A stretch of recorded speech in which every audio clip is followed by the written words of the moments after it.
ప్రకాశం barrage గేట్లను బోట్లు ఢీకొన్న ఘటనపై అధికారులు ముఖ్యమంత్రి చంద్రబాబుకు నివేదికను సమర్పించారని టీడీపీ నేత వల్ల రామయ్య అన్నారు.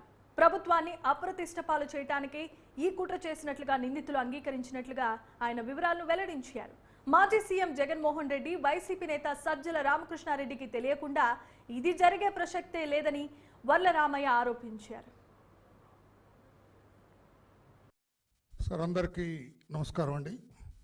జగన్మోహన్ రెడ్డి గారు మొన్నటి వరకు రాష్ట్ర ముఖ్యమంత్రిగా పనిచేశారు. రాష్ట్ర ప్రజల అదృష్టమో ఆయన దురదృష్టమో 11 సీట్లకే పరిమితమయ్యారు. ప్రతిపక్ష నాయకుడి హోదా కూడా కోల్పోయారు. ఆయన 5 సంవత్సరాల ముఖ్యమంత్రిగా అతని పరిపాలన అంతా కూడా అరాచకం, అస్తవ్యస్తం, కుట్రలు కుతంత్రాలతో కూడుకున్న పరిపాలన అది. ఆయన is a man of criminal instinct. ఆయన ప్రతిదీ కూడా నేరపూరిత ఆలోచనలతో కూడుకొని ఉంటాయి. ప్రజాసేవ చేయటంలో కూడా నేరాన్ని జొప్పించిన వ్యక్తి అతను. ముఖ్యమంత్రిగా 5 సంవత్సరాలు పనిచేసినా కూడా నేరపూరిత మనస్తత్వంతోనే అతను ముఖ్యమంత్రిగా పనిచేశాడు.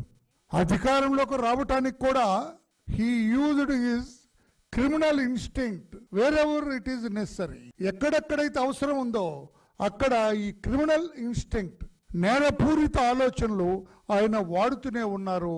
దాని ఫలితంగా అధికారంలోకి వచ్చారు.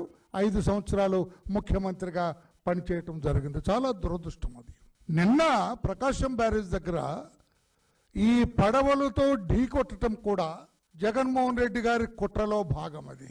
జగన్మోహన్ రెడ్డి గారు, సజ్జల రామకృష్ణారెడ్డి గారు, మాజీ ఎంపీ సురేష్ గారు, ఎమ్మెల్సీ తలసల రఘురామ్ గారు, వీళ్ళ నలుగురు పన్నిన కుట్రలో భాగమే బ్యారేజ్ని పడవలతో ఢీ కొట్టించటం. చాలా క్రిమినల్ అఫెన్స్ అది. ఒక భయంకరమైన కుట్ర అది. ప్రకాశం బ్యారేజ్ అది ఒక నేషనల్ ఎసెట్, అది జాతీయ సంపద. ప్రకాశం బ్యారేజ్ ఎవరి సొత్తో కాదు, వర్లరామయ్యదో, నారా చంద్రబాబు నాయుడు గారిదో, నారా లోకేష్ బాబు గారి సొత్తో కాదు. అది జాతి సంపద, రాష్ట్ర ప్రజల, దేశ ప్రజల సొత్తు అది. అందుకనే నేషనల్ ఎసెట్ అది. సార్, అందరికీ నమస్కారం అండి. జగన్మోహన్ రెడ్డి గారు మొన్నటి వరకు రాష్ట్ర ముఖ్యమంత్రిగా పనిచేశారు. రాష్ట్ర ప్రజల అదృష్టమో ఆయన దురదృష్టమో 11 సీట్లకే పరిమితమయ్యారు. ప్రతిపక్ష నాయకుడి హోదా కూడా